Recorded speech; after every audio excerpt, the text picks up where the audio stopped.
This harmless little maid took swordplay lessons every day on behalf of her nephew. As a result, she became addicted to practicing. She wanted to take the man as her master to learn swordplay. The man originally wanted to use harsh words to make her give up, but she insisted on learning swordplay. Finally, the man agreed to the maid's request. Unknowingly, she slowly grew up. Her ideal was no longer as simple as just practicing with a sword. This time she found her master and, with firm eyes, told him she wanted to be a knight. The master verbally dismissed her, saying she had only trained for 4 years and it was wishful thinking to become a knight. But in his heart, he knew very well. In the end, he took out a recommendation letter and told her some basic principles of knight, as well as what a knight should pursue for a lifetime. The girl now only wanted to make money and couldn't care less about all that. Holy crap, 5 years later, she became a black knight. Moreover, she was the youngest swordmaster of the current era. However, she only had money in her eyes. As long as the money was enough, her superior would even kill members of the royal family. But when the woman was preparing to assassinate the third prince this time, she was betrayed by her superior. The woman didn't understand. She had worked like a horse and a cow for him, only to be framed in the end. The man told her coldly that anyone who assassinated royalty must die. The woman felt she had been played and wanted the man to give her an explanation. The man admired her for still being able to charge at him with a sword despite suffering such severe injuries. Thus, the man used a spatial slash. He instantly killed the woman. When the woman woke up again, she found herself lying on a bed. The woman got up and touched her faintly aching neck. Suddenly, a beautiful woman called her to get up and eat. This woman was named Fiore, who had already died 4 years ago. From this, the woman deduced that she had indeed died. Fiore told her that Khalifa was waiting for her downstairs. During breakfast, Fiore asked her if she wanted to join the Black Knights. The mere thought of that moment made her feel nauseous. So, in front of everyone, she resolutely ran out. Khalifa Infernu was the only survivor of the tragically exterminated Infernu family. As a tragic duke's daughter, bearing hatred and wearing black mourning clothes, Khalifa joined the Black Knights for revenge, but suddenly committed suicide a few years later. The woman asked her, just like in her previous life, if she really wanted to join the Black Knights. Khalifa still insisted on avenging her family. The woman wanted to stop Khalifa from joining the Black Knights. But Khalifa grabbed the woman's hand and told her not to worry about her. Because for the sake of revenge, Khalifa had long put her own life aside. Khalifa told her to do as she wished. The woman really wanted to change her ending, but it seemed her fate was already sealed. Judith decided she would not join the Black Knights. What the woman was thinking about now was how to make money next. In the year she was 16, after her mother fell ill, the hospital fees, nursing fees, and other expenses she had to bear that could not be paid off even after her mother passed away. She also had living expenses, night order fees, and other outgoings. Her current income simply couldn't cover those costs. In the past, when she was in urgent need of money, she would secretly sell standard issue items or sell the buttons of her uniform. The woman realized that she could no longer just think about making money. She had to start a new life. However, she ultimately couldn't escape the fate of being in debt, and the ending of witnessing her best friend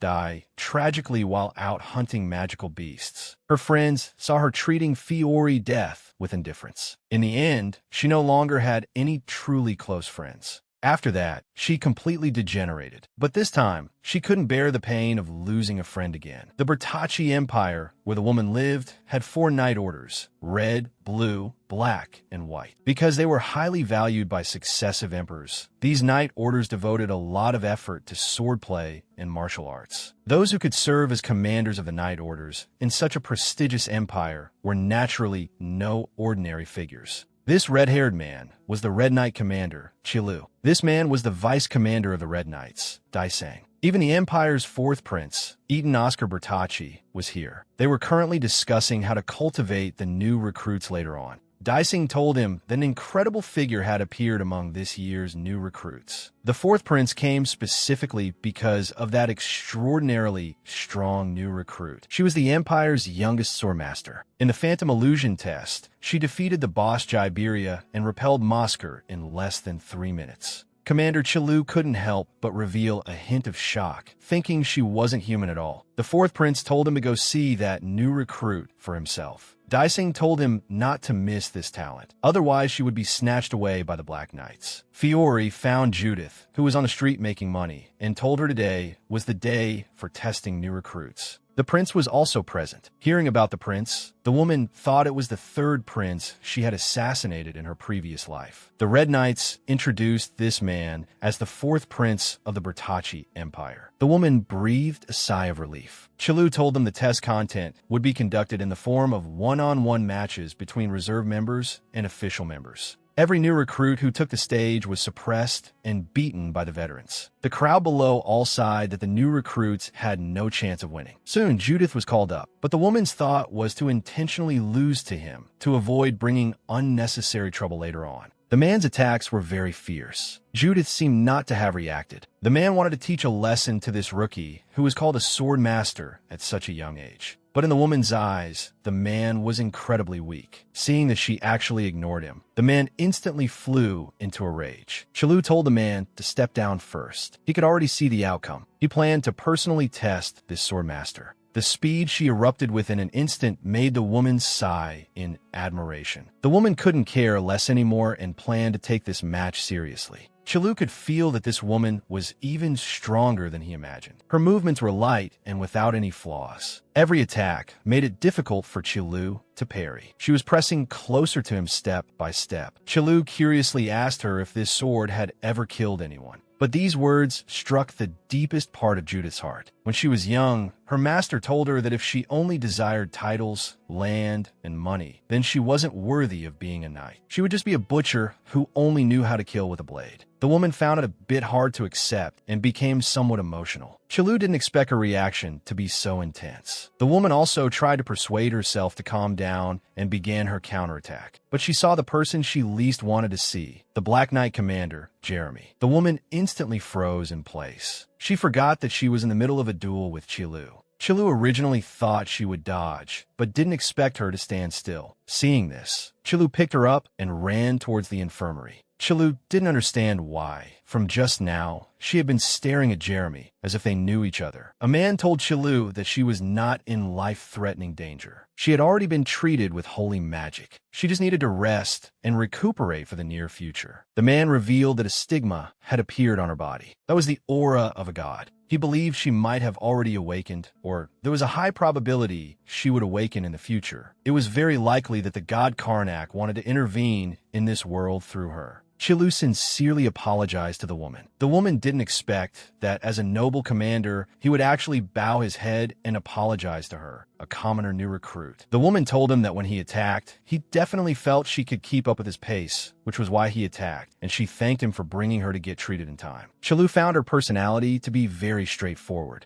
But the moment he saw the woman looking at Jeremy, her sword-swinging speed noticeably slowed down. If the two had never met, she definitely wouldn't have had such a huge reaction. But how could Judith, a commoner, have ever met Jeremy? Chalu couldn't figure it out, and the atmosphere between the two seemed to become awkward. Judith recalled that during the Belk's monster subjugation battle, she had a brief encounter with the Red Knight commander. Chalu asked her why she was holding back the whole time while sparring with Pevin. The woman felt there was no benefit in showing off her strength. Chalu told her that as a member of the Royal Knights, the highest honor was to join the Royal Guard. The three princes competing for the position of Crown Prince all had their own royal guards. Eaton, as the fourth prince, didn't have much of an advantage compared to the three of them. He believed that if she gained the prince's appreciation, her future would be bright. The woman felt this was indeed a good choice. But she no longer wanted to risk her little life for her future and money, didn't want to flatter others or turn a blind eye to immoral things, and even less did she want to give up thinking. Instead, she wanted to do her best to be a knight. Chalu found her very interesting and decided to invite her to join the Red Knights. The woman felt she was like a butcher. Chalu told her that the difference between a butcher and a knight was only as thin as a piece of paper. In fact, there were many illicit deals within the knight orders as well. Having become a knight, he had seen many people blinded by money, working their lives away for their financial backers. But but she held on to the dignity that others could easily give up. What Chilu saw was that the fierce swordswoman had long disappeared, leaving behind only a delicate little girl. In his capacity as the Red Knight commander, Chilu once again solemnly invited Judith to join the Red Knights. Chilu hoped she wouldn't bear that kind of pressure anymore, because only those who truly understand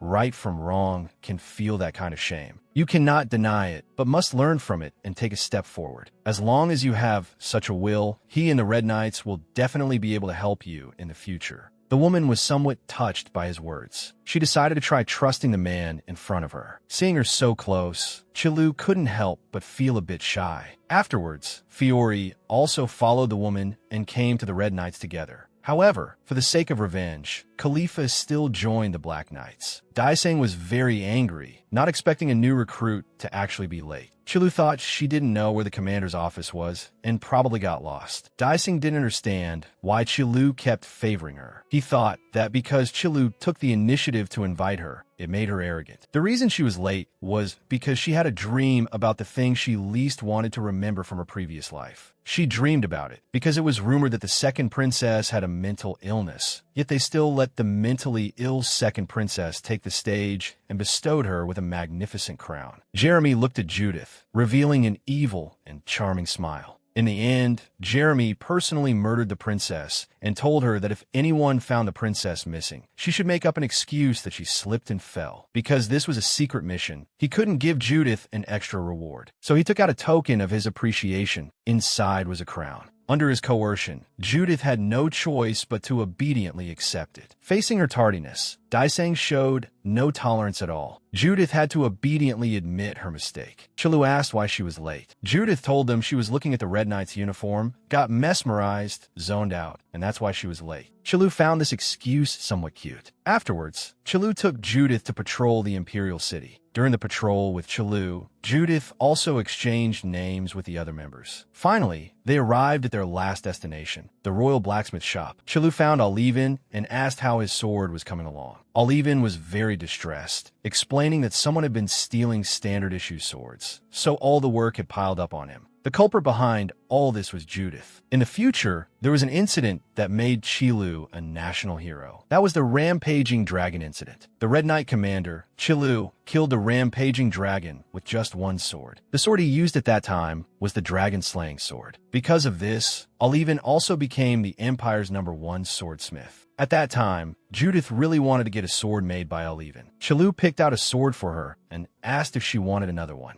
Judith refused. She felt that using standard-issue items was enough. They were consumables anyway. Owning 2 swords was too luxurious for her. Chilu praised her swordsmanship, saying it was really getting more and more impressive. This man is the 37th emperor of the Bertacci Empire, Leo Draca Bertacci. The emperor told him that the doctors said the child was already beyond cure. The emperor felt that the second princess was getting older, and if her illness couldn't be cured, it would only get worse. The emperor wanted her to quickly marry a man of the empire. Chilu believed that Her Highness the Princess's illness wasn't caused in a day or two. How could they generalize the situation based on just one doctor's words? The emperor asked him if he had any good ideas. Chilu felt it would be better to change her attending physician and then let Her Highness go to a quiet place to recuperate. The emperor asked him if, when the time comes and there's no effect, he would be willing to marry her. Hearing the emperor say this, Chilu's face instantly turned green. At this moment, the 4th prince intervened in time to bail Chilu out, saying that Chilu was just a fool who only knew how to use a sword. The 4th prince said that when he took Chilu to a ball, he also abandoned his female companion and voluntarily took on guard duty. He was simply a boorish brute. The emperor thought the prince's words made sense. He had indeed seen Chilu being too cold towards noble ladies. The 4th prince stated that he could take care of his sister. The emperor asked what about his own marriage. The prince stated that if someone couldn't accept Ister's situation, that person wouldn't be worthy of being his wife. The emperor felt they were always using Ister as an excuse to delay their marriages. It was too outrageous. The emperor thought about it carefully. The 4th prince was different from the other princes. Eaton never expanded his own power and never participated in disputes, always maintaining neutrality. As Eaton's confidant, the Red Knight commander Chilu also maintained neutrality. Their existence perfectly maintained the balance within the royal family. He felt he couldn't boost Qilu and Eaton's power just to get rid of Ister. The emperor announced that Count Qilu had merit in escorting him, so he rewarded him with the dragon's lair. The fourth prince told him to go back and thank him properly. Qilu complained that he actually spoke so poorly of him in front of the emperor, but in the end, he still thanked the fourth prince for his help. The fourth prince told him not to mention it. Even as his biological son, it was hard for him to cater to the emperor, let alone an outsider. So the two came together to the place the emperor rewarded Qilu with. He didn't pick what he wanted inside, but stayed in there for a long time before coming out. Afterwards, the fourth prince came to the commander's office. Seeing this, Judith immediately bowed to the fourth prince. The fourth prince was very happy to see the sword master and started asking about her injuries. Judith stated that it was nothing serious anymore. At this moment, Qilu suddenly jumped out and interrupted their conversation.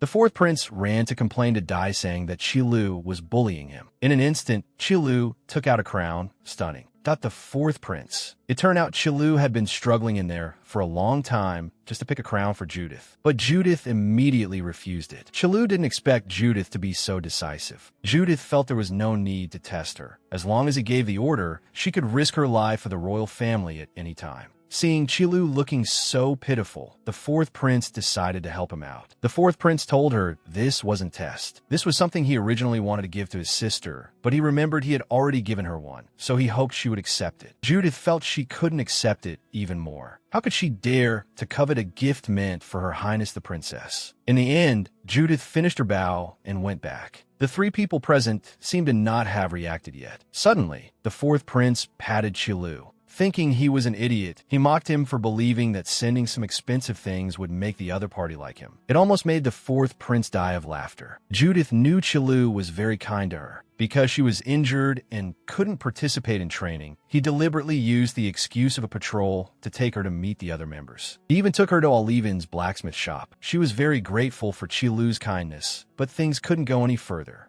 It was from that time on. The mission Jeremy entrusted her with, she knew what it was without even thinking. Just like that, the princess's crown became the shackles binding Judith. But she still felt that the crown Qilu offered her was very beautiful. Although it was a bit of a pity, she didn't regret it, because she had long decided not to repeat past mistakes. Hearing that Judith refused the crown gifted by the commander, Fiore found it a bit hard to believe. She was like a completely different person from the Judith who coveted money before. Fiore wondered if she had been brainwashed or threatened. Khalifa, however, thought this was the right thing to do. If she had taken the crown without authorization, who knew what price she would have to pay in the future? Fiore, on the other hand, felt it was a pity for Judith. She then complained about her own limited abilities. She wanted to become as strong as Judith, so she could also be valued by the commander and the others. Hearing that Fiore wanted to get stronger, Judith grabbed her hand. She seemed very agitated because, 2 years later, Fiore, who went to subjugate monsters to accumulate combat experience, would unfortunately die on the battlefield. In order to prevent her former best friend from repeating the same mistakes, she decided to start training her. Fiore was called by Judith to do weight-bearing training. Fiore felt this wasn't any kind of training and was so tiring. Judith believed she had to build a solid foundation, especially in terms of stamina. But Fiore didn't want to do these basic exercises. Since it was one-on-one tutoring by a sword master, she thought there would be something special. Fiore wanted to learn how to use sword aura, but Judith said she didn't know how to do that either. At that time, she had perceived sword aura by chance. Sword aura was formed by the attachment of highly pure magical power. The user would absorb magical power from the atmosphere and maximize its power through the chi ring around their heart. Among them, a very small number of people who excelled at using sword aura were called sword masters. In the Bertacci Empire, only sword masters were qualified to serve as commanders of the Knight Orders. One of them was Qilu. Fiore asked her what state she was in at that time, wanting to use it as a reference. Judith believed that even if Fiore knew, it wouldn't do her any good. Fiore felt that Judith was constantly beating around the bush and not getting to the main point. Wasn't this a scam? She demanded her to honestly confess if she hadn't figured out how to teach her yet. Judith felt mentally exhausted because her former master had taught her exactly like this. Qilu was now helping Judith train. He told her to use her sword aura to aim at the pillar in that corner without holding back her strength. Judith cut the pillar down with a single strike of sword aura. Chilu was shocked that she actually sliced through the pillar wrapped in dragon scales with just one hit. Chilu seriously asked Judith if she wanted to be the vice commander. Judith thought Chilu was joking with her. Chilu told Judith he was serious. No matter what others said, capable people should be heavily relied upon. Chilu felt Judith had enough strength to cover his back. In fact, Judith also had an unknown past. At 16, Judith encountered a wanted criminal. Judith rushed at the opponent without hesitation. At that time, she didn't intend to execute him. She just planned to cripple him and then deliver him to the authorities to claim the bounty. Right then, Judith awakened her ability. Judith directly blasted the wanted criminal until not even ashes remained. In the end, she didn't even get the bounty. She had always lived like this. Gradually, Judith began to hate excessive goodwill and excessive praise because they sounded like there was some ulterior motive. Chilu guided her, saying she shouldn't jump to conclusions before accepting goodwill. Besides, Judith was more than qualified to accept this kindness. Chilu told her to raise her head. As a member of the Royal Knights, she couldn't bow her head casually. Everyone's way of using sword aura was different, but she must remember that its power is usually affected by emotion and concentration. Chilu explained that his sword aura stemmed from loneliness. If he was the only one left on the battlefield, the power of his sword aura would become extremely strong. If he entered a chaotic battle where friend and foe were indistinguishable, realizing that he was the only one left around him, it would erupt with immense power. What Chilu could teach her now was only to control her emotions and intuition, and he believed she could become an excellent knight. Upon returning, Judith saw that a stigma had actually appeared on her neck. The appearance of a stigma could be considered as receiving the blessing of a god. She had seen a similar stigma on Khalifa's back. Khalifa, who had received the stigma, was able to kill dozens of invaders due to the god's blessing, even if she had never swung a sword before. But Judith didn't know what this stigma symbolized. The meaning she could guess was time travel and the god Karnak. Meanwhile, on the other side, the man only comprehended sword aura at the age of 30. Up until the age of 37, the only thing he could show off was his status as an official member of the Red Knights. The man was actually very jealous of Chilu because Chilu became a sword master at 23 and later became the commander of the Knight Order. Now he was going to let a wet-behind-the-ears brat become the vice commander. The man could no longer suppress his anger at this moment. In the morning, Fiore saw that the wound on Judith's neck seemed not to have healed yet, so she planned to use not wanting to tire Judith out as an excuse to cancel today's lesson. Judith couldn't be bothered to listen to her excuses and dragged her to train forcefully. They found that Judith had become very strange now. She would actually do things that had no benefit to herself. The man stated that previously, from the first day Judith joined the training grounds, she was a big shot who used the Knight Order's funds to gamble. The blonde-haired one was the son of a count, Louis Margold. Fiore came from a commoner capitalist family. Raymond was also a commoner. Khalifa Infernu was a duke's daughter. Judith was a commoner. 5 people with completely different statuses and personalities barely managed to utilize their respective strengths and form a group. The 3 of them watched while eating cake. Judith was training. At this time, a veteran saw them chatting and laughing on the training ground. The man stated that in the Knight Order, even from 100 meters away, if they saw a senior, they would run over to salute. Louis apologized, so he saluted the man, and the man looked at Khalifa, seeing her wearing a veil. He mocked her for daring to call herself a knight trainee. Judith stepped forward and told the man to shut his foul mouth.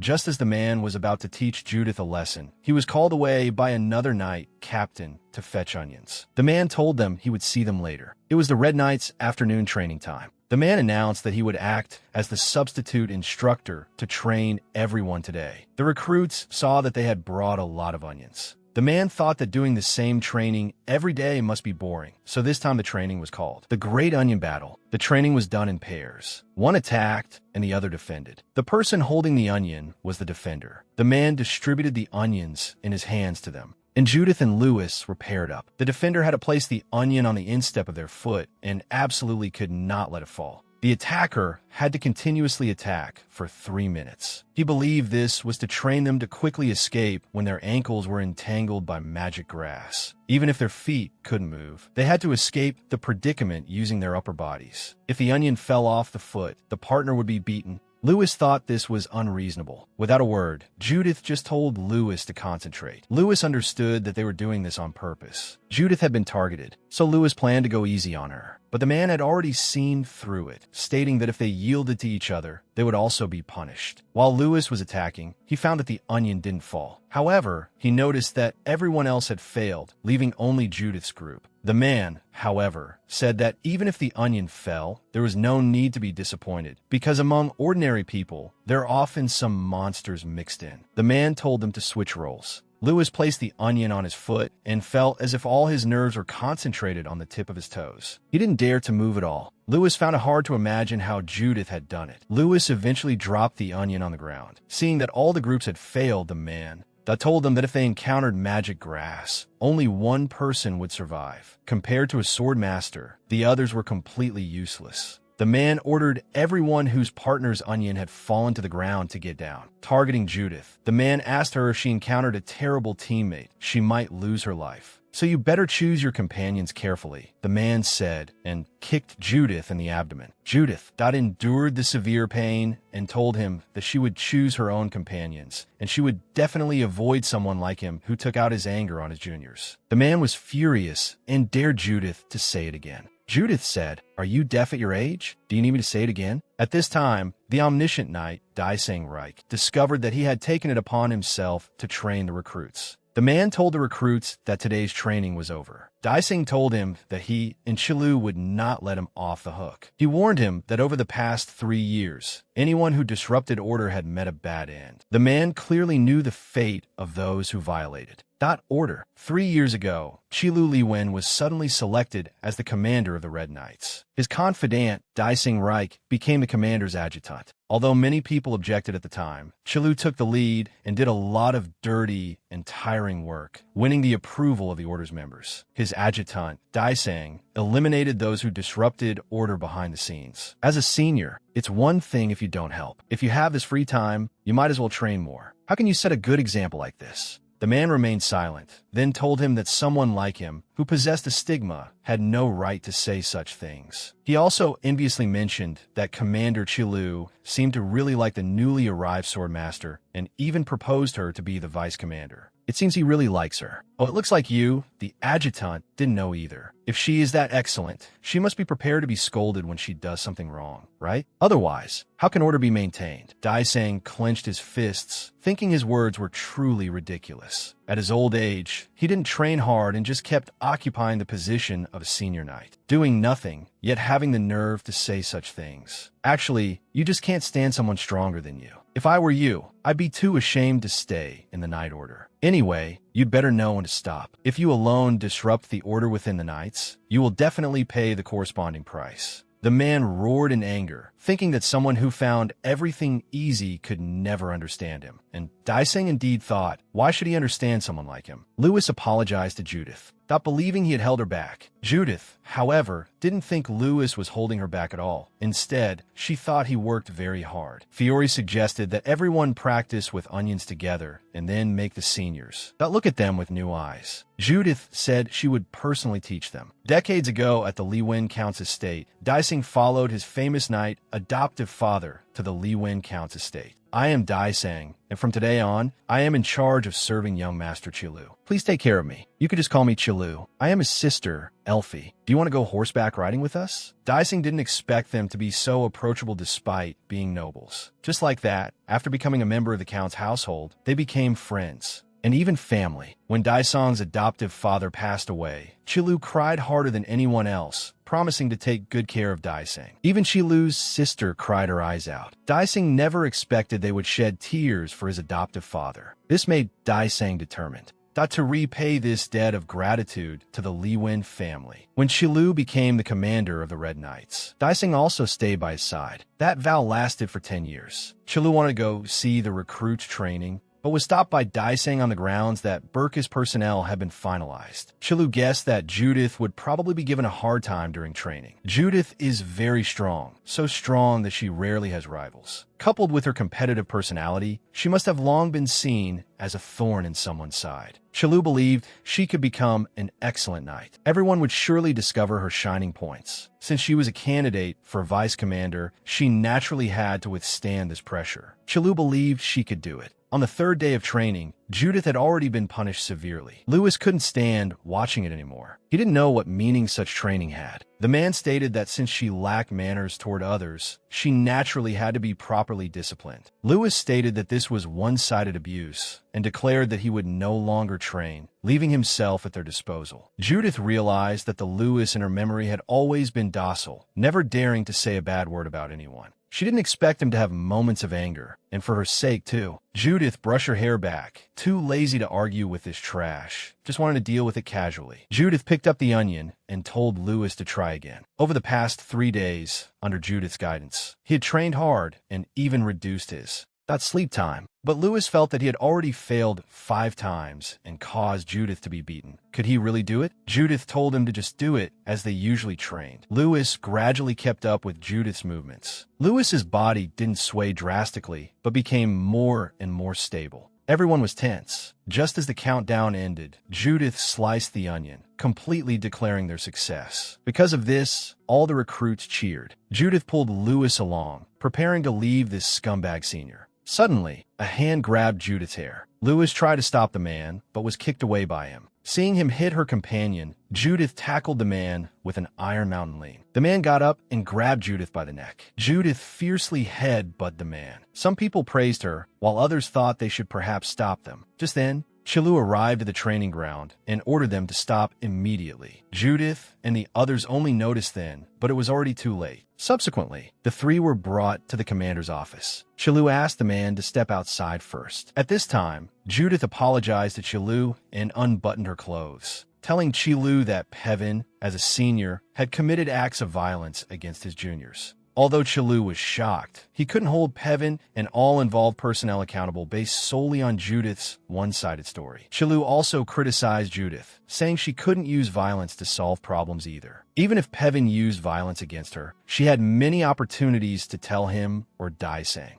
Judith bowed and apologized to him. For this, Chilu also felt deeply apologetic to them and stated that he would definitely correct this atmosphere. However, as a punishment, their salaries would be reduced for 2 months. The man told him that the newly arrived recruit was acting arrogantly just because she was a sword master, so he taught her a little lesson. He also believed that Chilu had a good relationship with her and was always protecting her, even giving her private lessons on the training ground, and probably wouldn't punish her. Chilu reprimanded him, saying he beat a junior and still had the nerve to say such things. People with strength will naturally be valued. Do you think this is an academy? Having been a knight for 10 years, do you not even understand this basic logic? Pevin Grand, a senior veteran who has always been active on the front lines, I am very disappointed in you. After your abilities fell behind the newcomers, you have long lost the pride you once had. A 12-month salary reduction, confined for 2 weeks. After the confinement is lifted, you will go to the Pebber Coast territory. No objections allowed. Pevin thought Chilu would regret this. Chilu knew that the atmosphere within the Knight Order was improper, and he also knew that if Judith's strength was too outstanding, it would affect the people around her. But because it was rare to meet such a talented person with great strength, he couldn't control himself for a moment and viewed the situation too simply. Chilu thought of Judith's injuries and didn't understand why she didn't come to him. Chilu asked Daisang if he had known about it earlier. Daisang apologized. He considered that Chilu had been very busy with work lately, so he went to resolve the matter alone, but he didn't expect it to be of no use. Daisang's foresight stigma allowed him to see memories from the past 72 hours and enabled him to foresee a brief future that absolutely could not be changed. Chilu thought he still should have reported it to him and told Daisang that he would work with him to clean up this mess. Chilu told Daisang he must find out how many recruits were injured at the time and gather testimonies. You're responsible for investigating all of this. Starting today, senior knights, without approval, cannot teach the recruits. Convene the senior knights, and then notify the recruits to rest tomorrow. At this time, Judith realized she had been subjected to a salary reduction and had been dead inside for a while. Judith remembered Chilu saying that she only knew how to return violence with violence. Was this really her? That's so-called chivalry? Judith felt that even after transmigrating back, she was still repeating the same mistakes. She felt that coming back in time hadn't solved many problems. Lewis brought a medical kit for Judith and said that if he had performed better, they wouldn't have gotten into such big trouble. Lewis stated that after this incident, he realized he had misunderstood her. Lewis was very happy to be friends with Judith. It was his honor. Lewis's words reminded Judith of the past. In the winter 2 years later, Lewis died on the battlefield while subjugating monsters. Although he had left behind the breathless Fiore, he still couldn't escape his tragic fate. At that time, Judith coldly and ruthlessly told Raymond, "If you're not strong enough, don't join the battle." Raymond thought it was one thing for her not to help her friends or donate money, but to say such things about the brutally killed Lewis and Fiore was too much. But Judith at that time couldn't listen at all, thinking he had no right to yell in front of her. Raymond argued with Judith for 2 months like this, and then Raymond was also killed by a dragon. Just like that, Judith lost. Not all her friends. The current Judith deeply regretted being so ruthless back then. She was also very glad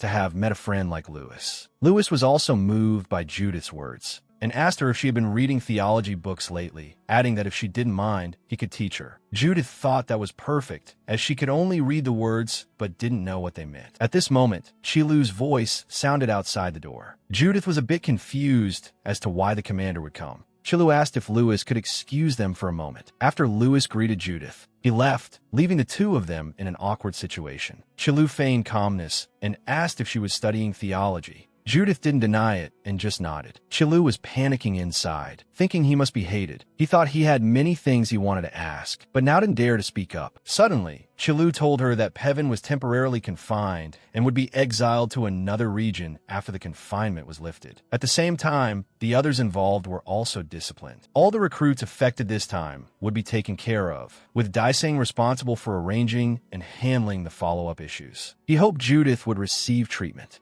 If she needed anything, she could also ask. Judith verbally said there was no problem, but inwardly, she desperately craved her salary. Chilu asked again, but Judith still firmly refused. Judith noticed that Chilu seemed very nervous. At this time, Chilu took out a check and insisted that Judith accept it. Chilu told her that this was a blank check issued by the Bertacci Empire. The amount varied depending on the color. White was unlimited, red was 10 million gold coins, and blue was 1 million. At this moment, Judith wanted to scream with excitement. Chilu told her that the medical expenses hadn't been allocated yet, so she could write the amount herself and then apply for it at the bank. Judith's inner voice declared that she would definitely write 1 million. Meanwhile, in Chilu's mind, he didn't know whether the punishment or the salary reduction was more beneficial for her. He had heard before that Judith had suffered a lot due to lack of money. If he gave her a blank check after reducing her salary, it might make her unhappy. At the same time, seeing her beaten up like that by Pevin made his heart ache for her. Chilu leaned closer. "If you need help, you can tell me or Daiseng at any time." In Judith's eyes, Commander Chilu was a good person, completely different from Jeremy. But Judith still couldn't reveal her situation to him. Seeing her turn her head, Chilu thought he was hated. He wanted to apologize, but didn't dare. Chilu wondered if it was his recent negligence, or if he shouldn't have reduced her salary. But as a superior, Chilu wondered if the punishment for her was really reasonable. While Chilu was struggling between his guilt and his position as the commander, Judith told him that since her salary was reduced, she would claim a lot of money, asking if he minded. Chilu flusteredly said there was no problem. Judith happily stated that he shouldn't go back on his word later. After receiving the 1 million in cash, Judith rushed to the bank on her day off. She immediately paid off the debt to the sanatorium. Now Judith still had over 300,000 on hand. Although there was still 2,950,000 left to pay, Judith could finally stand tall. Afterward, Judith took Fiore to the capital to play with many fun things. At this time, Judith realized that she couldn't spend money recklessly. Fiore noticed that Judith really liked a hat, but in the end, she still refused to buy it. Finally, Fiore planned to bring Khalifa along to play next time. For this reason, Fiore specially bought a gift for Judith. Judith was very moved. Meanwhile, the imprisoned Pevin furiously voiced his dissatisfaction with the commander in the dungeon. Therefore, he deeply despised the person known as the Swordmaster.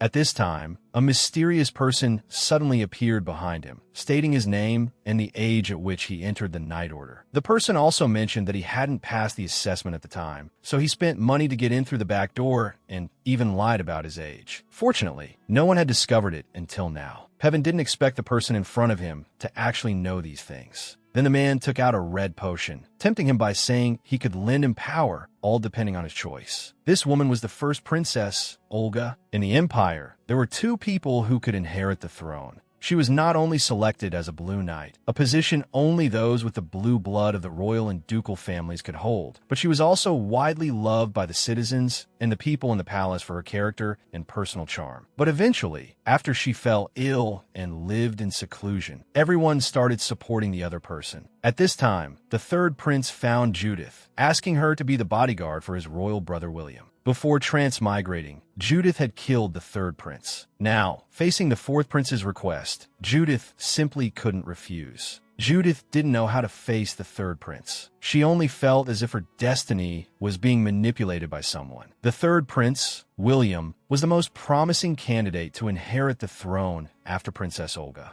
He not only had political acumen, but could also win people's hearts. More importantly, he was neither too cunning nor too naive, striking the perfect balance. Originally, if things continued like this, he could have smoothly inherited the throne. However, he had been frail and sick since childhood. After coming of age, Prince William's condition worsened day by day. Sometimes dark spots would appear on his body, and in severe cases, he would vomit blood. Just like that, Judith assassinated the third prince that day, and she was also murdered by Jeremy. At this time, Fiore grabbed Judith's hand and told her that something had happened to Khalifa. While comforting Khalifa, Judith smelled the scent on her. She immediately asked Fiore to bring a needle and thread and also to go to the cafeteria to get some lemons and water. Judith pricked Khalifa's finger with a needle and found that Khalifa's blood was dark. From this, she deduced that Khalifa was intentionally consuming the poisonous Alima fruit as a method to enhance her poison resistance. In the past, when Judith served as a Black Knight, she had also undergone this training. This was one of the two unwritten rules in the Black Knights. It would sometimes drive people mad, but the people inside all tacitly permitted it. In her mind, Judith wanted Khalifa to quit the Black Knights. She wanted to protect the lives of every friend around her. Under the care of Judith and Fiore, Khalifa was out of danger. Judith told her to rest well next. Khalifa said that Judith was much gentler than before. Fiore thought so too.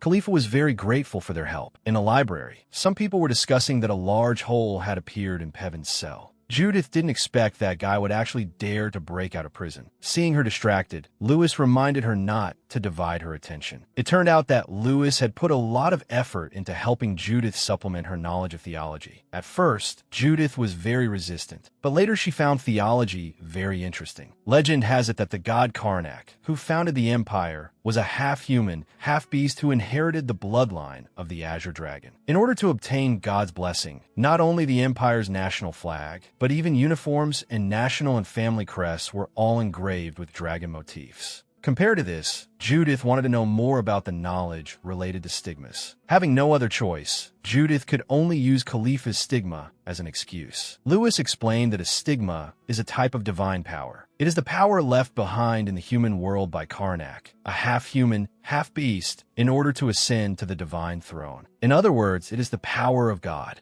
According to mythological records, in order to become a god, Karnak discarded his physical body along with many emotions, which all transformed into power. This power, which can rival the abilities of a god, is the stigma. Khalifa's stigma belonged to the stigma of slaughter. She was afraid of exposing the stigma of slaughter. This was also something Judith had learned when she was in the Black Knights before transmigrating. As a palace maid, she killed dozens of strange men overnight. This incident caused a sensation in aristocratic circles and made them feel fearful. Lewis recounted that initially, stigmas only appeared among members of the royal family who inherited Karnak's bloodline. As time passed, stigmas also appeared among nobles from ducal, marquis, and count estates, like Khalifa. Judith asked him if commoners also had stigmas. Obviously, Lewis had never seen a commoner with a stigma either. This made Judith think of her parents. They were both commoners, so she probably wasn't adopted. Judith touched her neck. She didn't know what kind of power it was. Lewis read out a text left by Karnak before ascending to the divine throne. It said that if anyone ignored the common people, insulted the divine dragon, and endangered the empire with a malicious heart, they should be punished with this power. If it could not be resolved independently, he would intervene. Soon, Judith was about to begin escorting the third prince. Before that, there was Enoch, who served the third prince and was responsible for the escort mission. The two exchanged pleasantries for a bit. Afterward, he took Judith to meet the twin sisters of the Red Knights. The one with short hair was named Haley, and the one with long braided hair was Vita. Haley felt that Judith would probably become her superior very soon. After all, Judith was a sword master. Even the royal magician beside them praised Judith's swordplay. Judith knew he was the magician she had killed before transmigrating. At this time, Chilu also followed them over. Seeing Chilu, Judith took the initiative to greet him. When Chilu saw Judith, his face flushed slightly. However, the sharp fourth prince noticed Chilu's expression. Finally, under the fourth prince's orders, they began their procession. On the way, the fourth prince didn't forget to tease Chilu, asking why he was so serious with Judith and where the enthusiasm he had when giving the crown went. Chilu, flustered and exasperated, told him not to mention that matter again. Actually, in Chilu's eyes, he noticed Judith had lost a lot of weight. He thought she hadn't been eating well. However, during the procession, the carriage got stuck in a swamp. Just as Chilu ordered the troops to take a temporary rest and secure the perimeter, suddenly, flying towards them, there came a massive rain of arrows. It was then that everyone realized someone had laid an ambush in advance. At that moment, falling rocks that cut off the front and rear of the procession. Everyone rose up to fight back. Judith stated that she would clear the path ahead. Seeing this, Enoch told everyone to quickly follow her. At this time, Judith saw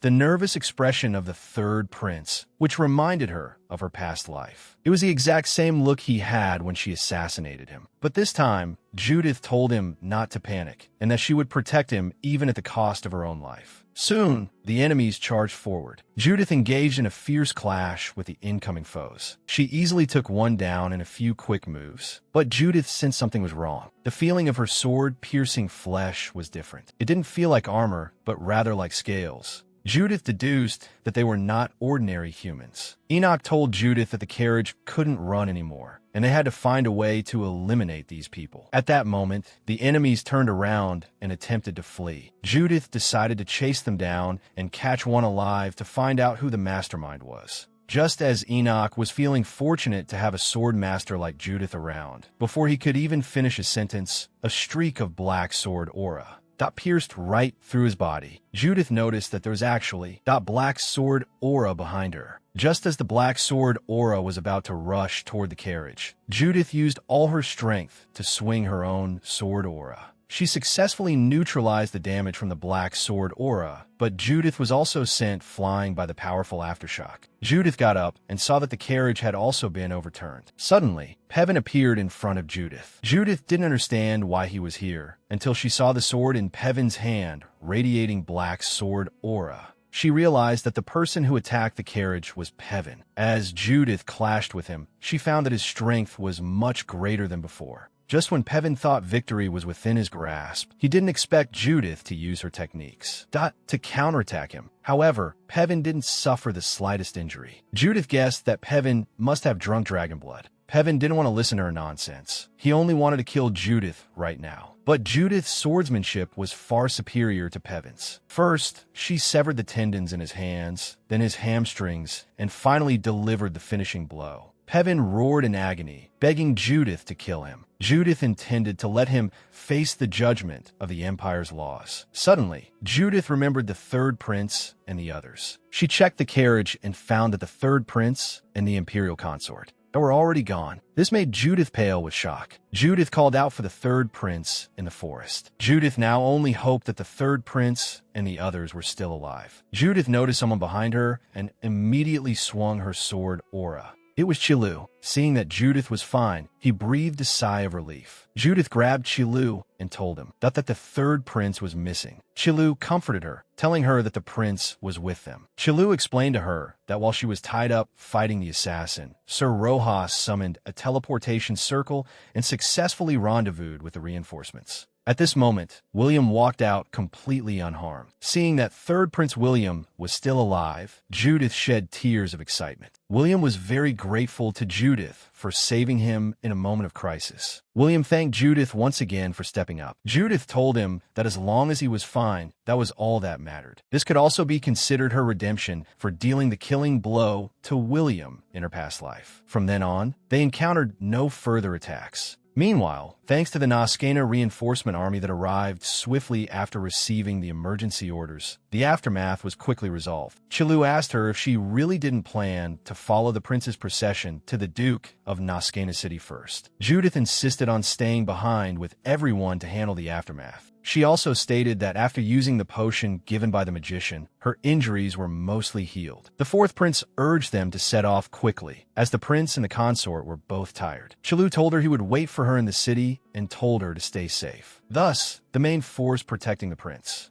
set off first for the Duke of Naskena City. Only a portion of the knights stayed behind to take care of the stragglers and the wounded. They also had to transport the fallen comrades. Judith held a simple farewell ceremony for Enoch. Having not rested for a whole day, Judith finally fell asleep. Upon arriving at the Duke of Naskena City, Chilu carried the sleeping Judith to her resting place. Chilu noticed that she was covered in injuries. Seeing Judith shedding tears, he didn't know how to comfort her. Right now, Chilu could only comfort her in this way. 6 years ago, Olga requested His Majesty to cancel her investiture as the crown princess. The emperor was furious about this. Olga explained that she was ill. In order to become the saintess of God Karnak in the future, she needed to stay away from the secular world and retreat for recuperation. The emperor felt helpless. The priest advised the emperor that if he wanted to cancel Princess Olga's investiture ceremony, he must first select a prince to be invested as the crown prince. The emperor flew into a rage, believing that no one other than Olga could be his heir. Under the emperor's capriciousness and suspicion, the nobles began to curry favor with the powerful princes. As a result, the princes formed their own factions. Princes without power were ostracized everywhere. The youngest princess even developed a psychological illness because of this. The battle for succession has continued to this day. At this time, Judith had fully recovered her vitality in the Duke of Naskena City. The maids in the city were all discussing the news of her saving the prince. Then, William invited Judith to enjoy lunch together. William told her not to be formal and to eat more. William mentioned that she actually hadn't accepted the thank you gift sent yesterday.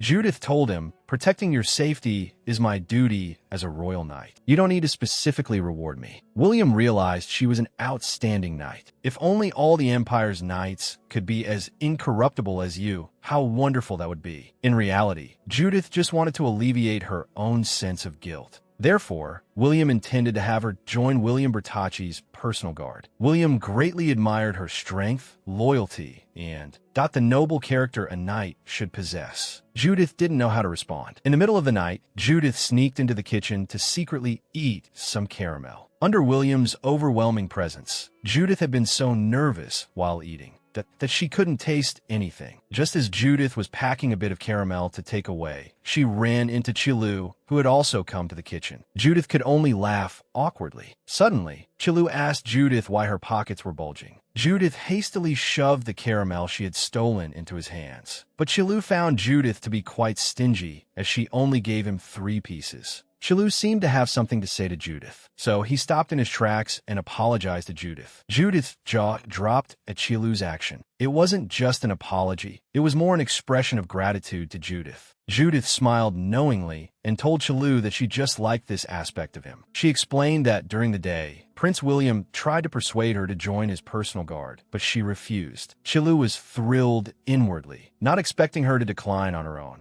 Judith apologized to Chilu. The reason was actually because she had not only rejected the prince, but also stated her desire to stay in the Red Knights. because that was where the people she cherished were. Seeing her so sincere, the prince also respected Judith's choice. However, the prince didn't seem to plan on letting her off so easily. Qilu asked her if it was really okay, as making it into the third prince's personal guard would mean rising to prominence. Judith emphasized that she really liked the Red Knights without any particular reason. This very moment made Qilu feel extremely reassured. Later, Qilu gathered everyone for a meeting because he needed to tell everyone that about the events of the past few days, such as how His Highness the Prince's party had indeed been attacked. Among the attackers waiting in ambush was Fian Grand, who had escaped not long ago. He also stated that during the transport, all of them died from their hearts exploding due to overheated sword aura. Qilu believed this might be caused by the strange drug they took along the way. Judith knew the reason they died suddenly was because of dragon blood. Suddenly, Qilu bowed and apologized to everyone, because as the commander, regarding the Fian incident and his lax management of the order's discipline, only he could give everyone an explanation. He stated that similar incidents would not happen again, and future training would be conducted alongside the adjutant. Qilu finally emphasized that if anyone discovered any strange drugs, they should not use them and report them immediately, because he didn't want to see his subordinates die in such a manner. After this matter was concluded during the hearing at the main palace, Judith and the others attended as witnesses. Qilu bowed to the emperor. The emperor's tone toward Qilu was very amiable. Qilu asked why His Highness William was not present. The emperor explained that the prince was feeling unwell and had left. He also stated that he himself was very tired, so the emperor asked second Prince Edward to conclude with Count Lore Hermit's testimony. At this time, the first prince was in a difficult position, telling his father he had made many preparations for today and couldn't just hand it over to Edward. But the emperor was very impatient, questioning how he dared to doubt his decision.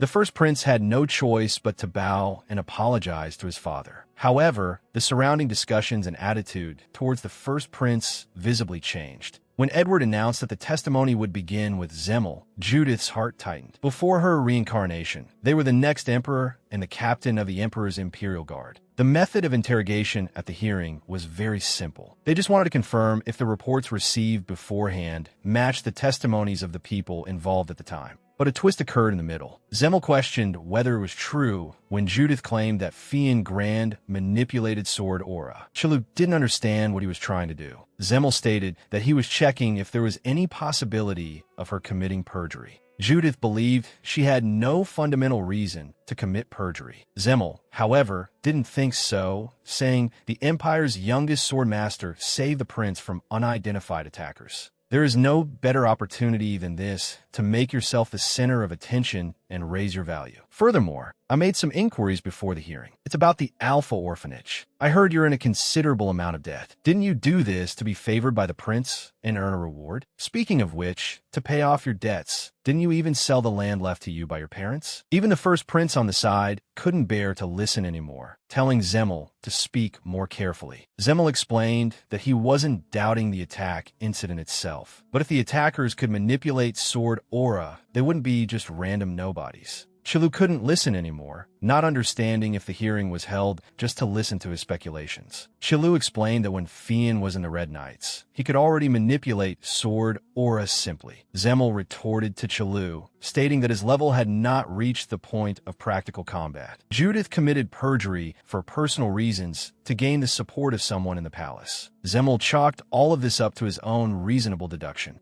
On the other side, the second prince also told him to stop his speculations. Subsequently, Qilu threw his glove at him. In knightly orders, this action means challenging the other party to a duel. He told him he had to take responsibility for privately investigating his subordinate and insulting her. Zemel, however, was very defiant. Just as the two were at each other's throats, the emperor spoke up. He stated that in the Kardesma case 2 years ago, that the first prince was also attacked. If the characteristics of the attackers were similar to this time, then her words were not perjury. After saying that, he announced the end of the meeting. Qilu angrily grabbed him by the collar, demanding he apologize to Judith. Zemel still refused to admit he was wrong. He turned around and told Qilu If you want to duel with me that badly, go ask for His Majesty's permission and come back. At this time, the second prince approached Judith privately, telling her not to mind it, as the Black Knight's tasks were always like that. The reason the second prince sought her out was because he had taken a liking to Judith's abilities. It turned out the second prince had favored Judith earlier because he wanted to buy her loyalty. But for Judith, no matter how strong the temptation, it couldn't overcome her faith in the Red Knights. In the second prince's view, wasn't accepting imperial orders a knight's duty? But for Judith, a knight's conviction was what was right. In the second prince's eyes, she was just a mere dog of the royal family, that yet still clinging to a pitiful sense of pride. So, he told Judith to leave quickly, feeling she was wasting his time. This incident made Judith very angry, but also clearly showed her the second prince's true colors. However, there was one thing that made Judith feel at ease. That was Qilu. He seemed to bring a trace of comfort to Judith's heart. The fourth prince found Judith and expressed his desire for them to investigate the drug used in this surprise attack together. Judith asked him if it was because of what happened yesterday, stating this was a knight's mission. The fourth prince explained, "You might not like this method, but I don't want fame, nor do I want you to expose yourselves. Just helping me this once is enough." Although it was a matter His Majesty was taking charge of, the fourth prince seemed to want to personally uncover the truth behind this incident. Judith agreed, but the fourth prince had to acknowledge that she was participating in this classified mission as a member of the Red Knights. Inside that letter was Judith's previous real estate, which was bought by the royal family. So Judith now had $3.6 million in hand. She finally paid off her debts. This was all thanks to the fourth prince. She originally thought it would take a very long time, but to pay it off. Therefore, moving forward, Judith could not let the fourth prince down. Afterward, Vita received a commission letter from the fourth prince to gather as much intelligence on Dragonblood as possible. The intel could only be reported to the fourth prince. In a few days, it became an established fact that the strange drug was Dragonblood. Judith told Vita that it wasn't just one or two people who drank the Dragonblood. If all the attackers were given Dragonblood to drink, that with such a large quantity, it was certain there was a supplier, regardless of the side effects. This was a rare item that could temporarily allow someone to manipulate sword aura. Raymond seemed interested in the drug Fiend took. Judith had a bad premonition. Vita stated she wanted to find the source spreading the dragon blood and intercept that possible supplier. She said she could go investigate the palace first. Vita discovered that the attackers were all people who had worked in the Imperial Guard and the City Guard, and the only place where their movements overlapped was Harinsha Jungle. This is a jungle located on the northern outskirts of the palace. There's a villa exclusively for the royal family here, so entry and exit are strictly controlled. The people managing the entry and exit of this place are the Imperial Guard, the City Guard, and the Black Knights. It happened to be when the City Guard was responsible for the security of Harinsha Jungle. Vita also specifically inquired about Fian and the others, and it seemed they had been selected for guard duty there. In other words, the attackers had all been assigned to Harinsha Jungle at some point. But to go there, they had to ask the fourth prince for instructions and bring along her sister, Haley. Vita emphasized the need to quickly investigate and clarify these matters because the Harinsha Villa was a place Princess Isafina frequently went to recuperate. Judith seemed to realize something. Dragon blood, Harinsha Jungle. Everything pointed to Princess Isafina. This made Judith quite surprised because 3 years later, a dragon secretly raised by a royal family member went berserk, turning the capital and the imperial city into a pile of ruins. This incident caused countless casualties. The royal family and the empire suffered tremendous losses. It was known as the Mad Dragon Rampage incident. The culprit of this case was none other than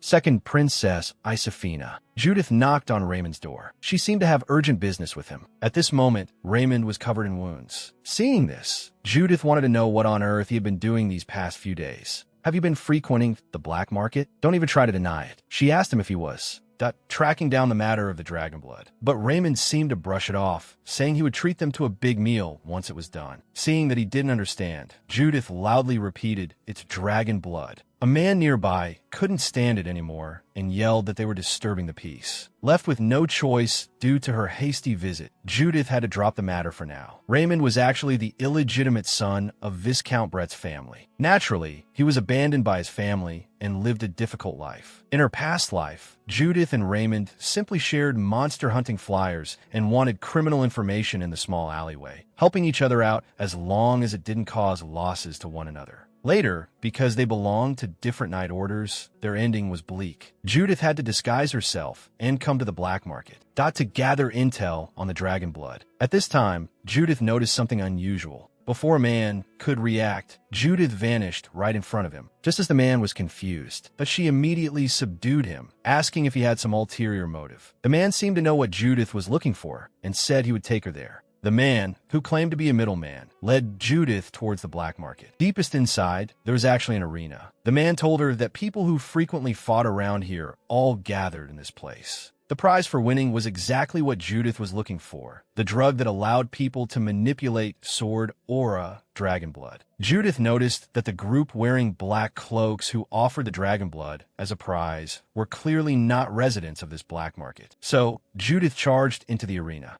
She also knew why Raymond's face was covered in wounds. At this moment, the arena was filled with smoke. Judith seemed to guess who had released it. By now, the dragon blood had already been taken. The person who came was none other than Raymond. Raymond found that his escape route had been blocked. Judith told him to leave together with her. Meanwhile, Qilu was summoned by the Emperor. The Emperor asked Qilu the previous question again. What do you think of Princess Isafina? The Emperor learned that Qilu had gifted the crown he took from the fire dragon to Isafina. At that time, Qilu had given it to her through the fourth prince. But the fourth prince had warned him that if any misunderstandings arose in the future, he wouldn't cover for him. Actually, in Qilu's heart, the true owner of that crown was Judith. The Emperor believed that if it was Isafina, she was someone worthy of a knight like him sacrificing his life for, and told him to make a choice. Qilu thought His Majesty offered the princess because he felt Qilu wasn't loyal enough. He stated he could apologize with his life, but asked the Emperor not to doubt his loyalty. The Emperor flew into a rage. Clearly, this was not the answer he wanted. So, he left angrily, stating he would never mention this matter again. After this incident, Qilu was listless when Daising found out about this. Learning that Qilu had rejected the Emperor regarding the marriage issue, he instantly felt great. The Emperor's intention was obvious, because the third prince's position was shaken by the surprise attack. Amid the struggle between the first and second princes, he wanted a new center of power to stabilize the situation. He wanted to put a leash on the neutral knight commander. In exchange, it should have brought prosperity to the family. Weren't all marriages between nobles and royalty like this? In Qilu's view, he could have delayed his answer and fabricated a random excuse. But in that split second, Judith's face appeared in Qilu's mind. At the thought of this, Qilu couldn't help but scratch his head in frustration, because he had fallen in love with the new recruit of the Knight Order, who was 5 years younger than him. On the other side, Judith asked Raymond to explain properly what exactly made him so obsessed. Raymond explained that he was entrusted by someone. That person said as long as I help him get that, he would give me 5 million gold. That person was someone related to Raymond's family. Judith also agreed that this condition was indeed very tempting. But that's no reason for you to risk your life for dragon blood. However, Raymond seemed to react strongly, believing that the only person he could trust in this world, that was himself. So Raymond snatched the dragon blood back, stating that he had seen one of the organizers drink the dragon blood and gain sword aura in his body. Judith couldn't understand doing it just for this reason. Judith said, I'm truly worried about you. I don't want to see you unable to sever that toxic tie with Viscount Brett's family who abandoned you. And I don't want to see you risking your life going in and out of the black market. I beg you, don't have these thoughts anymore. You can't even think about it. This drug causes a person's heart to explode after taking it. That's what happened to Fian too. He died with his heart exploding, vomiting black blood.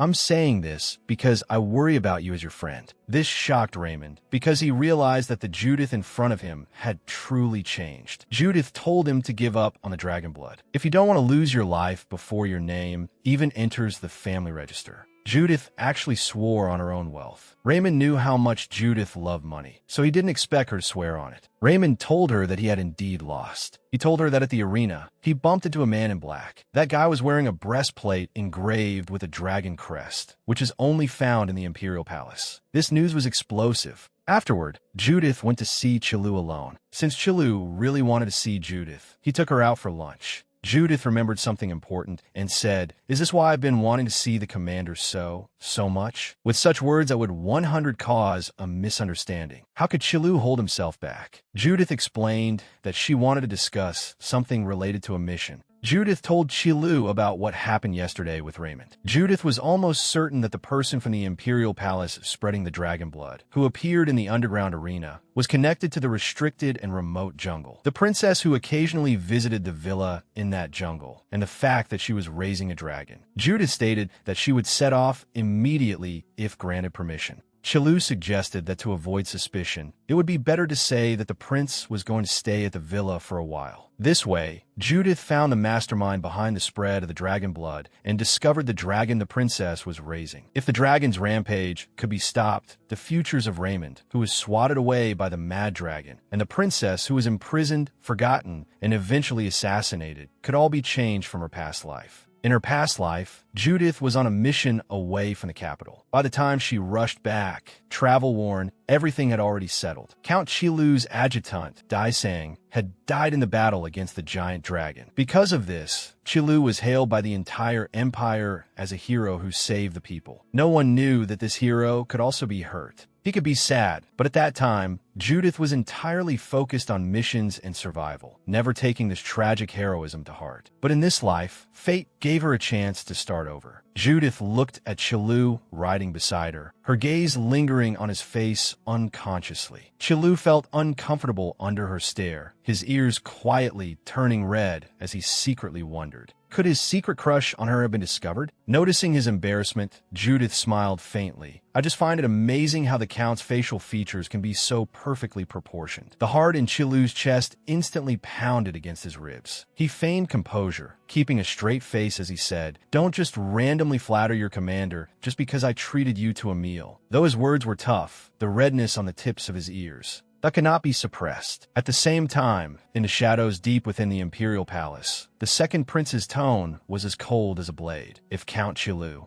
is willing to marry you, you would have fulfilled your duty as a royal, trading an unmarriageable princess for a loyal and capable hound. This deal is a guaranteed profit. Isafina, beggar brother, I am willing to marry Count Chilu. Lingering on in this dark Imperial Palace, she had had enough. Marrying Chilu might allow her to escape all this. I've already helped you once. You can't expect me to go and bewitch Chilu for you, right? The second prince's eyes were full of impatience. Please, brother, just let me meet him once. I promise I will behave well. Isafina grabbed his collar, trying to hold on to her last lifeline. The second prince's pupils contracted. A blurry figure flashed through his mind. There was once a woman who also begged him so bitterly. He suddenly exerted force, throwing Isafina to the ground. At this moment, her tears rolled down uncontrollably. The second prince told her not to burst into tears over such trivial matters. Besides you, brother, I have no one else to rely on, Isafina sobbed, her voice breaking. The second prince was silent for a moment, then said coldly, "Since you are so insistent, I will give you one more chance. But this chance won't come for free. How is Adissa doing recently?" Meanwhile, in the fourth prince's council chamber, Judith placed a small glass bottle on the desk. The dark red liquid swaying slightly inside was none other than the dragon blood she had bought from the black market. The fourth prince's pupils contracted slightly, unable to hide his shock. Is this really dragon blood? Vita stepped forward and reported in a deep voice. My subordinate's investigation found that most of the assassins who recently attempted to assassinate His Majesty had been to the former site of the Harinsha jungle. We speculate that their dragon blood was obtained from there. The fourth prince was shocked. The Harinsha jungle? That's a place Isafina frequently visits. Did Pevan also go there? That's correct. Although I don't have permission to enter the jungle, I found a large number of magic stone fragments used to activate teleportation circles in the surrounding area. These fragments and the dragon blood have been handed over to Royal Magician Rojas for identification. I believe there will be results soon.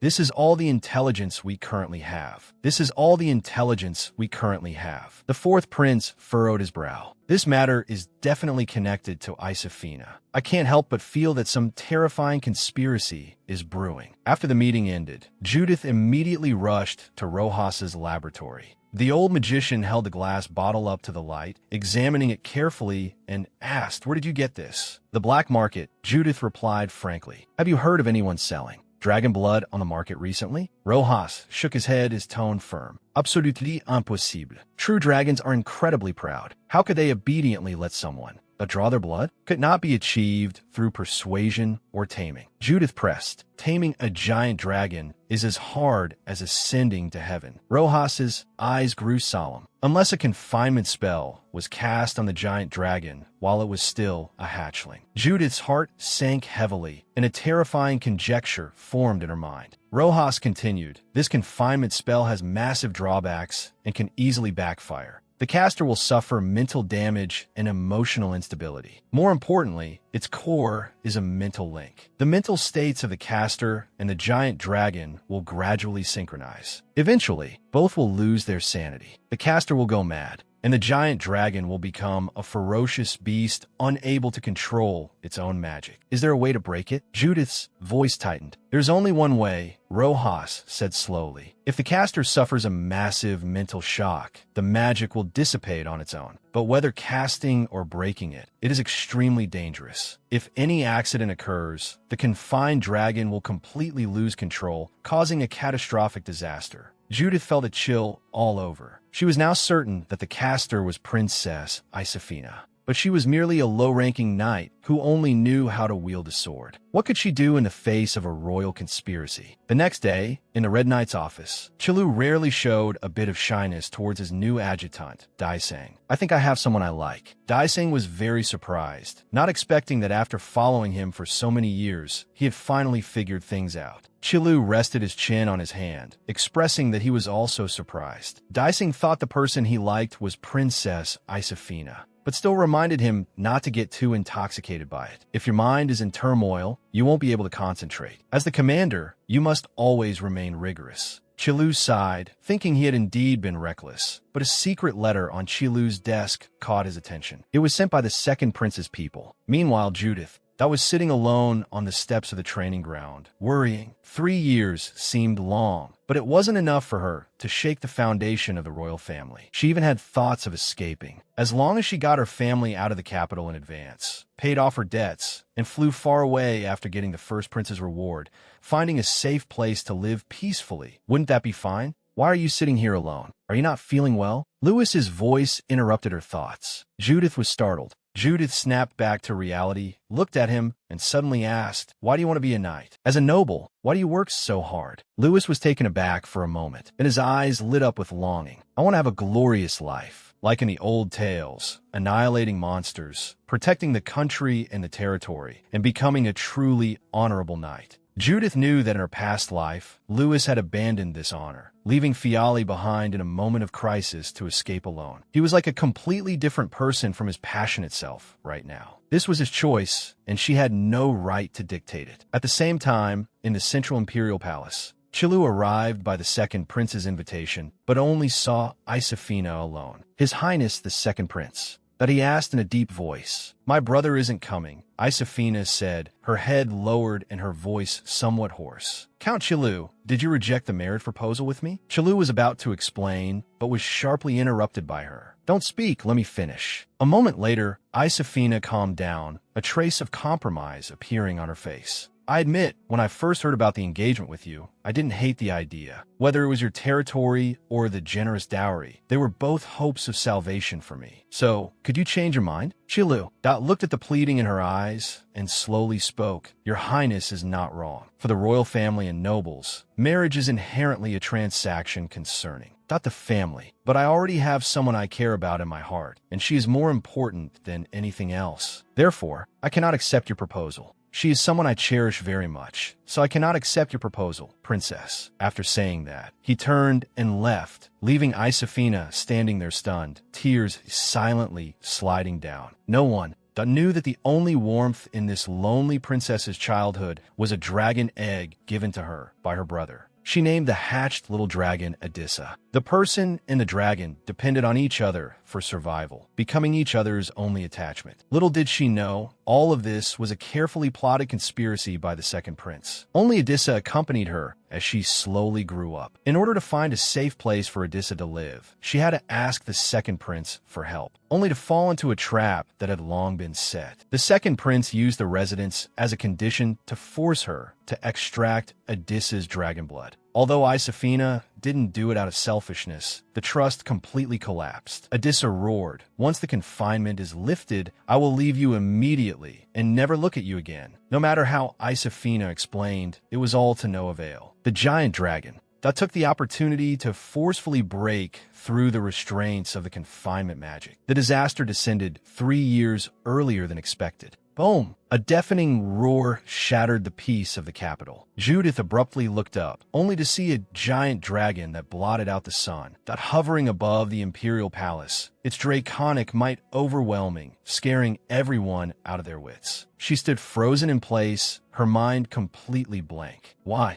Why did it happen early? Judith, what are you spacing out for? Hurry and come with me to the imperial palace to protect his highness. Raymond's voice rang out. Protect his highness? We should be running for our lives. Judith blurted out. The fluke of her rebirth made her only want to stay away from danger. This is a knight's duty. Raymond left these words behind and resolutely spurred his horse toward the imperial palace. Judith looked at his back and cursed under her breath. Idiot. Her hands were clearly trembling slightly. She was also afraid. She turned around and fled frantically towards the outside of the city. On the way, she met the panicked Louis. Dot and Fiali immediately grabbing them. Hurry, come with me. Louis was puzzled. Isn't this the escape route? Shouldn't we stay and fight? Fight? Can you beat a giant dragon? Judith urged sharply, but just as she spoke, her gaze was firmly locked onto a figure in the distance. Chilu was standing right in front of her. In the sky, the giant dragon let out a roar, shaking the earth so hard it trembled. Fiali was so scared she collapsed on the ground. Louis was also trembling all over, his eyes full of struggle. On one side was his family's expectations and his dream of being a knight. On the other was the instinct to survive. In the end, he took Fiali and headed toward the temple. Judith watched their retreating backs and breathed a sigh of relief. No one would blame him. Survival is human instinct. On the other side, Chilu commanded the others not to waver and to start defending the capital. Seeing her, Chilu didn't ask much, but just said in a deep voice, "Give a brief report of the situation. I don't know the exact cause. I just heard a loud bang, and the giant dragon appeared. Go to Ollivander's blacksmith shop and fetch the sword," Chilu ordered. Judith was stunned, the thought of escaping flashing through her mind again. She could just use this as an excuse to brush it off and leave safely. Yet her legs felt like they were nailed to the spot. Judith recalled her previous promise to him, the vow she made upon her rebirth to be a proper knight intertwined in her mind. She suddenly understood. Chilu never said who she was supposed to fetch the sword for. He just wanted to send her away to keep her safe. Below the city wall, Daising anxiously reported,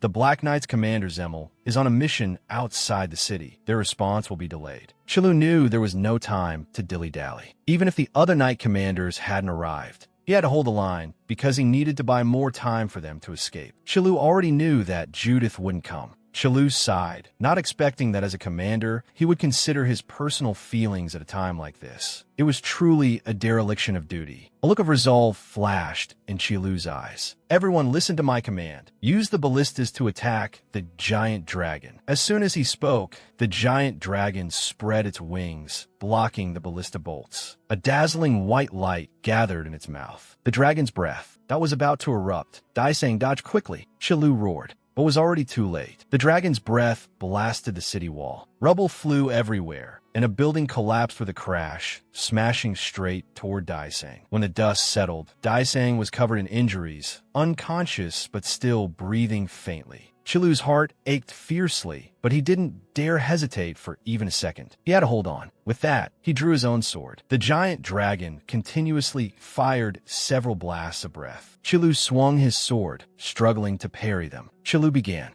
to gather sword aura in his hand and started his counterattack. Streaks of red sword aura clashed with the dragon's breath, erupting in blinding flashes of light. But right at this moment, with a crisp crack, the sword in his hand was actually shattered by the dragon's breath. Having lost his weapon, Chilu was at the end of his rope. Seeing this, the giant dragon once again gathered a devastating breath. At the moment of life and death, what flashed through Chilu's mind was actually Judith's back. Chilu! A frantic shout rang out. Judith leaped down from horseback, rushing to his side. At the same time, several streaks of golden light flew in from the distance, striking the giant dragon. The priest from the temple had arrived. It was indeed the temple's priests. Judith asked him why he was fighting alone. At this moment, Chilu's head was spinning. Seeing this, Judith immediately took him to a safe place for treatment. Judith asked him why he didn't wait for her to deliver the sword. Chilu fell silent, then slowly said that he didn't want her to risk her life to come. Judith's eyes reddened. "I've thought it through. I want to reclaim. I want to be a true and upright knight and slay this damn dragon together with you."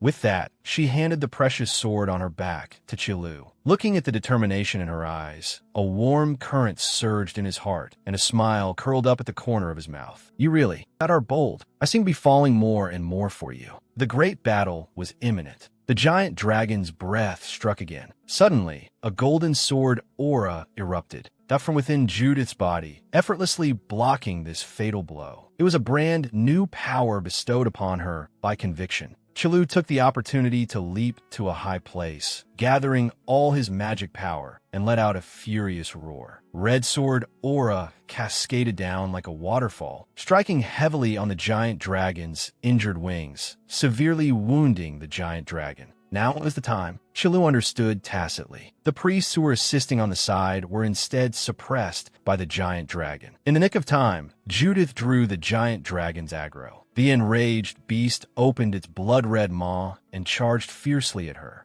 Little did it know, it had already fallen into the trap they had set. Judith unleashed a massive sword aura to pin down the giant dragon, while Chilu charged up his power from a high vantage point. The two coordinated perfectly. The golden and red sword auras wove into a net, piercing viciously into the giant dragon's vitals. The giant dragon let out a mournful wail. Its final breath before death sent Judith flying. A piece of rubble struck the bridge of her nose, and blood instantly flowed down. Just as she was about to crash to the ground, a pair of strong arms caught her steadily. Judith covered her nose and mumbled, "How is the dragon?" Below the city wall, the knights and priests let out deafening cheers. The giant dragon had already collapsed, in a pool of blood, completely losing its breath. Suddenly, a cracking sound came from beneath their feet. The roof slates they were standing on shattered, and both of them plummeted to the ground. Fortunately, they weren't seriously hurt, though Judith's nose was still bleeding. Chilu found her bleeding nose rather cute. Seeing this, Judith quickly covered her nose. Chilu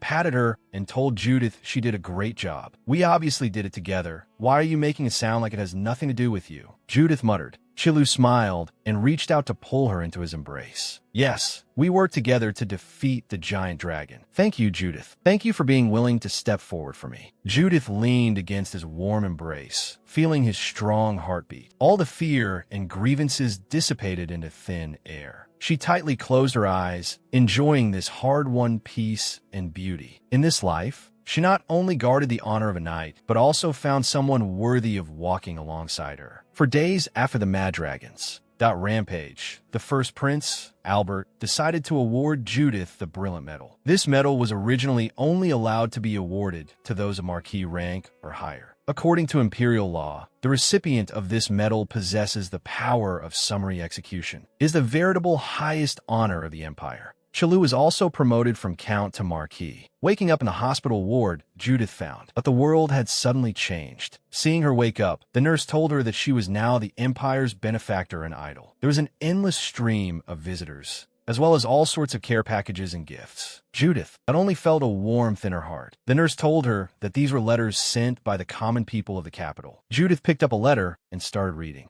The letters were all thanking Judith for stepping up and protecting them, considering her their savior. Judith read through all the letters. A hot tear fell onto the last letter. Judith was very moved and also grateful to herself for not fleeing before the battle, protecting these lovely citizens. Later, Judith's Close friends all came to visit their great hero. Seeing that everyone was fine, Judith was very happy. Khalifa hugged her tightly, worrying, "You were the one fighting on the front lines. Do you know how panicked I was?" Seeing that each other was fine, everyone relaxed. The group chatted about their recent events while eating and even played card games with her. After they finished hanging out, Khalifa and the others bid farewell to Judith. However, Lewis returned with a melancholy face, telling Judith that he had decided to quit the Night Order. His voice was hoarse, carrying an unconcealable choke. After this incident, I've truly recognized my own limits. I always longed to become a knight capable of wiping out monsters and protecting the country and the weak. For this dream, I could grit my teeth through any grueling training. I persisted, but when the giant dragon's roar echoed through the sky, when you urged me to escape with Fiali, I still betrayed my own dream and chose to save my life. He raised his hand and fiercely grabbed his own arm, his nails almost digging into the flesh, his eyes full of self-loathing. What's even more ridiculous is that my father didn't blame me. Instead, he took all the blame for me. Even Fiali wasn't implicated in the slightest. I talked about longing for a glorious knight's career, but when it truly came to life and death, I still put surviving first. It was at that moment I personally buried my own aspirations. Judith looked at his pained appearance and was just about to explain that it wasn't his fault, but was gently interrupted by Lewis. "You don't need to make excuses for me. This is my own choice." Truly, thank you, Judith. Thank you for being willing to tell me your true thoughts.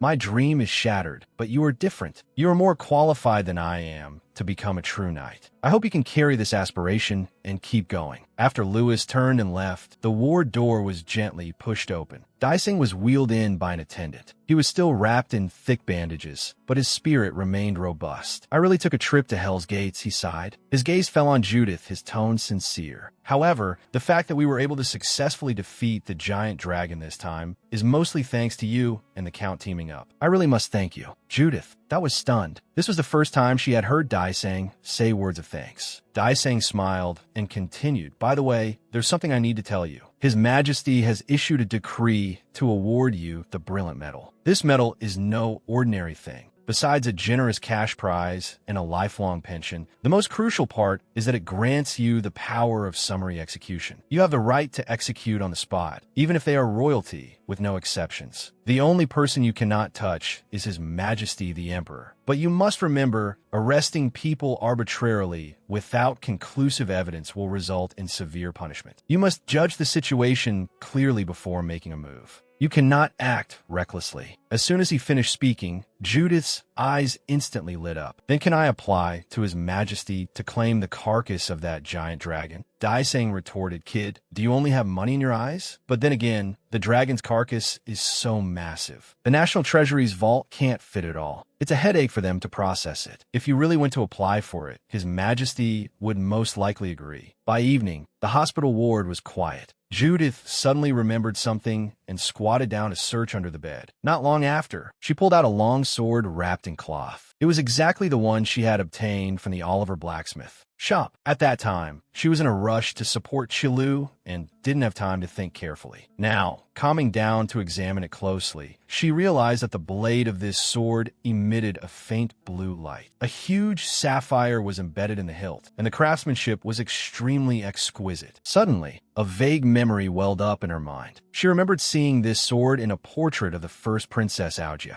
That was Princess Aogia's personal sword, named the Sapphire Edge. It was the symbol of the Blue Knight Order. Judith furrowed her brows, full of doubts. At that time, she had made the decision purely on impulse. So how did Princess Aogia guess it and send this sword over? Thinking it over and over, she still had no clue. Judith simply wrapped the sword back in the cloth and stuffed it under the bed. If it were discovered, it would inevitably cause unnecessary trouble. At this moment, a knock came from outside the door. Judith was startled. When she slowly opened the door, standing outside was actually Chilu. He was dripping wet, and his eyes were somewhat hazier than usual, but still carried that familiar gentleness.